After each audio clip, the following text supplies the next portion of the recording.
to Cooking with Margie. I'm Eric Stafford. This is Margie Mansure, and we are here today with yet another recipe. And we got a hot one today, folks. It's not real hot. We're going to prepare a mole sauce. And have you ever heard of such a thing? I've heard of mole, but I'm in the dark. I don't know what to tell you. And yes, it is a dark sauce. Oh, okay. Well, that's good too. It originated with the Aztecs. I mean, before the Europeans came over, years before the Europeans came over to South America. And it is a very common sauce all throughout Mexico today. Okay. Every family has their own recipe.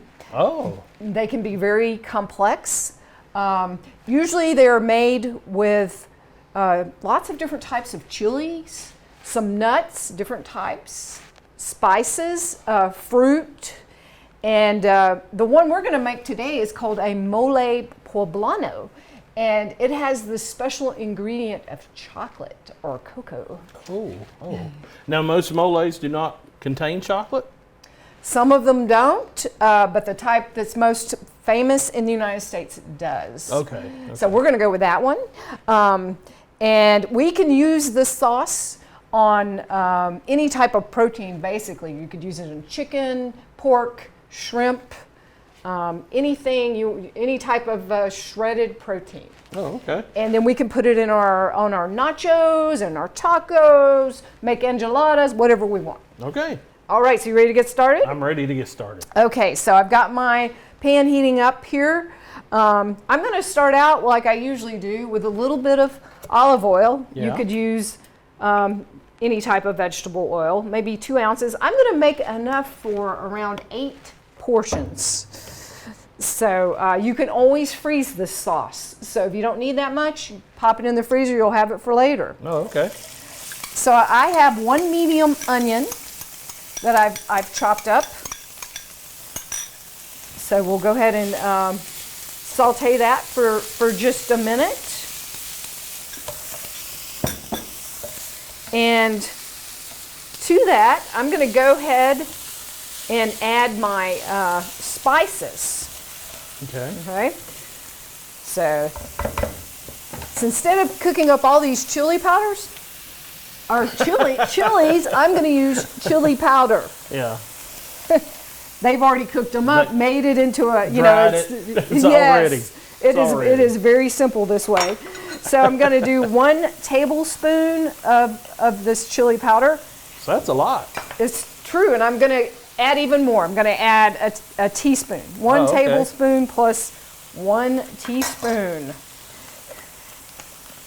And I'm going to put in 2 tablespoons of cocoa. Okay. And some of the recipes, they actually use dark chocolate. But the cocoa really does work well. Yeah, and cocoa itself, if you don't know, is not sweet. It's just the chocolate flavor. Exactly. So that's what's going to make it a dark and a rich sauce.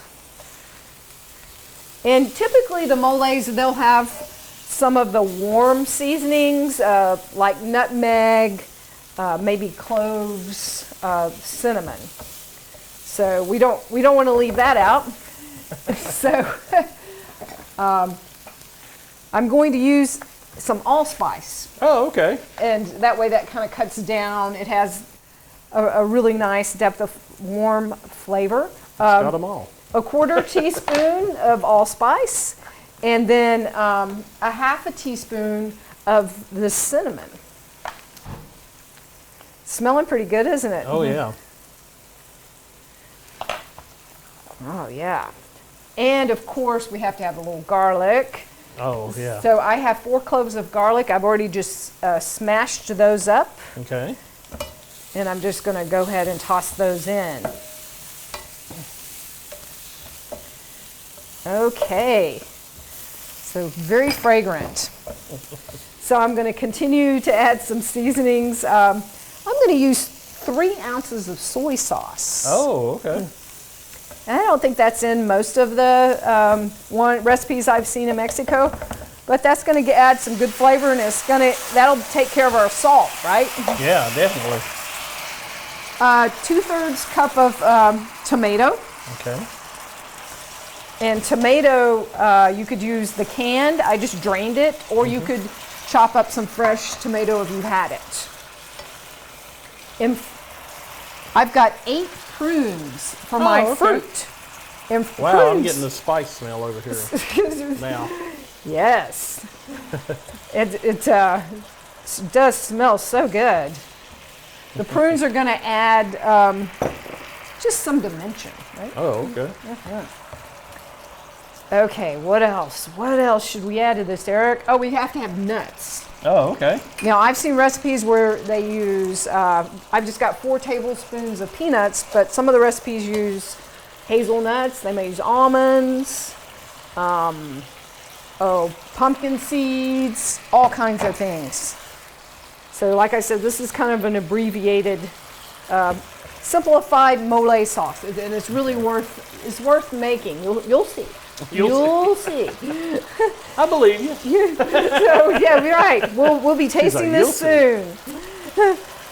And I'm going to add 1 cup of water. Okay. And we're going to let this simmer, just for a little while, maybe 15 minutes. Okay. For all the flavors to come together, and then we're going to put it in a blender. Oh, okay. So we are making a sauce. This is not the chunky style version. Exactly. So then it'll be like a thick hearty sauce Okay, at that point. So, okay. So while that is simmering, I'm going to let you do your part. Uh-oh. So our second recipe is an apple pico de gallo. Oh, okay. And, pico de gallos are usually made with tomatoes, right? Yeah. But it is the fall, and I was thinking it would be great to have a seasonal pico de gallo. Okay. And so we're going to try it with an apple instead of the tomatoes. Okay. Okay, so I'll turn this down a little. This is your bowl. You're going to assemble it. So we already have 2 tablespoons of lime juice that I squeezed. I saw that in there. Yeah, so it's about half. I appreciate you doing that. It's about half a lime. Yeah. I know it can get messy. No, I'm just one on a previous segment. It took me a long time to get a lime going. Yeah, It did. It's It really did. kind of like a turnip, squeezing blood out of a turnip. Yeah, it was a bit much that day. Yeah, some days are just like that, aren't they? So I'm going to start chopping the apple. Okay. This is a Honeycrisp apple. You could use any kind of apple that you have on hand. If you want it more tart, you could use a Granny Smith, or I like the little sweetness of that. The Honeycrisp. Yeah. It's kind of nice and sweet. So, so you can put in these other ingredients. We have a 1/4 cup of onion. Okay. And this is green onion. Yeah. And I chose that just because I like a milder onion. You could also use red onion if you prefer red onion. Okay. We have a 1/4 cup of, I've got yellow bell pepper. Okay. That's going to add a lot of color to it. Yes, it will. Some pretty colors. And then I have 1/2 of a jalapeno pepper. Okay. And so I went ahead and de-seeded that. Okay. Because I didn't know. I still smell a little heat there. I didn't know if you wanted the seeds. I'm not against it. Some people are. Some people like the flavor, not the hot. That's true. So this way you get the flavor and not the hot. And not the hot. It's up to you. It still smells peppery good though. Mm-hmm. And Pico de Gallo, is that like, does the name mean anything? I'm not sure it does, but I'm sure it does. I'm sure it does, but I didn't know if you knew what it meant. I can't remember what it means. I wish I knew it almost Spanish. sounds like soup of the day or something is what I think of for some reason. Like it's this of the day. I do know that mole means concoction. Really? So yes, it's just a concoction. So very well maybe something and like you talk that. about it being Mexican, but I remember Dean Martin singing about it, and he's Italian. So well, that's a mole. That's a mole. I don't think he meant the same thing.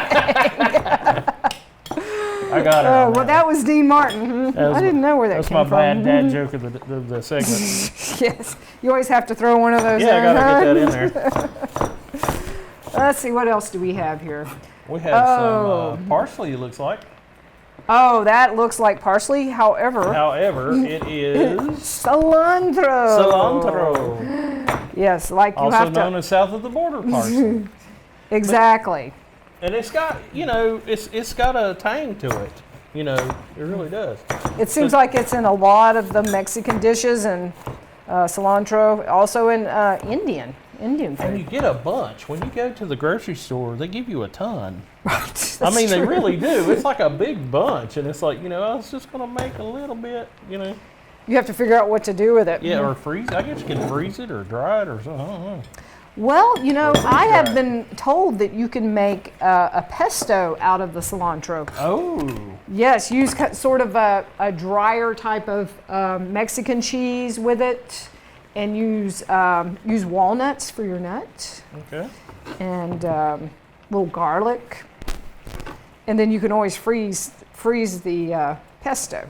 Well, that is just 1 cup. That's 1 cup. So that's what we One need. whole Honeycrisp.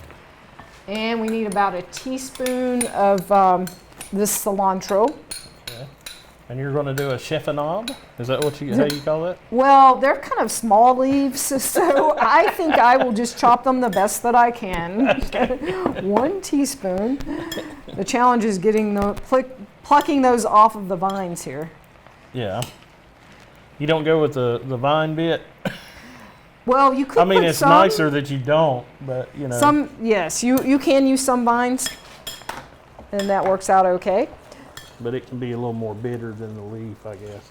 I think the leaves have the best flavor, and we have plenty of leaves here, so, no doubt. Tons. So Tons if you want to take a little bit of that, see that pepper grinder? Aha, pepper grinder. You can put, just grind up some pepper in there. Okay. We'll give it a dash. Now this Pico is better if it sits overnight, but you want to allow at least 30 minutes for it to sit before you have it. Yeah, I like pepper. I think you like pepper. Yeah, I like pepper. However much pepper you like, that's the way it works. This is really sizzling. And something about the fresh peppercorn is just so good. It is, and it's so easy to buy those. Yeah. They even do salt like that now. You get rock salt that's that way. I don't know if that makes as much difference as the pepper, but it might. You get to grind it. You have you something get some to do. Participation at the That's very true. And then we have some salt. So speaking of, maybe 1/8 of a teaspoon. I've got a little measuring. You have or quarter teaspoon. A quarter teaspoon. Just a little bit of salt. And last but not least, we'll toss in our cilantro.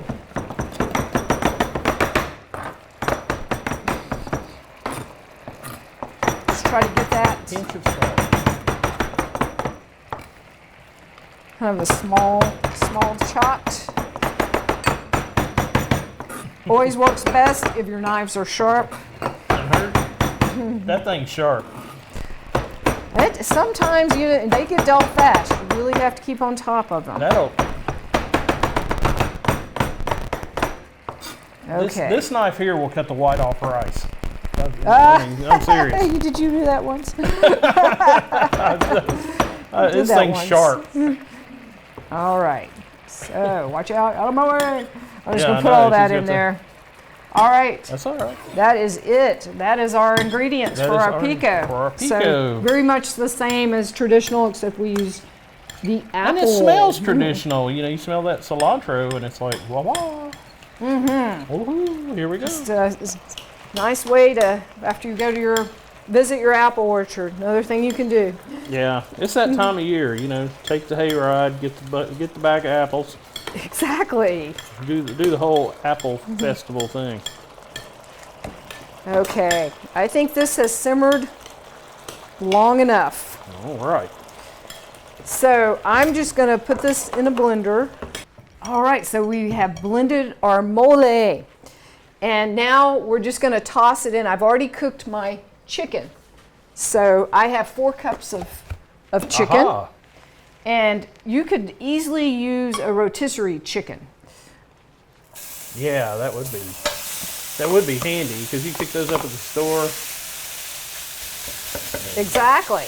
Just You had anything left from one? God, what am I going to do with this chicken?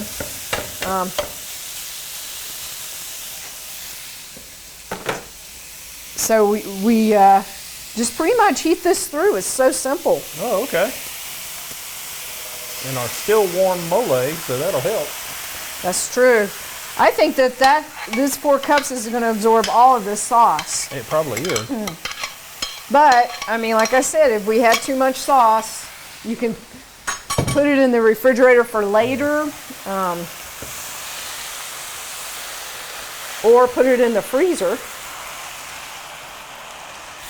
We could put our protein on a bed of rice, put some toppings on it, some cheese, any vegetables. You could grill up some bell peppers, onions, have some fresh tomatoes, lettuce put on there.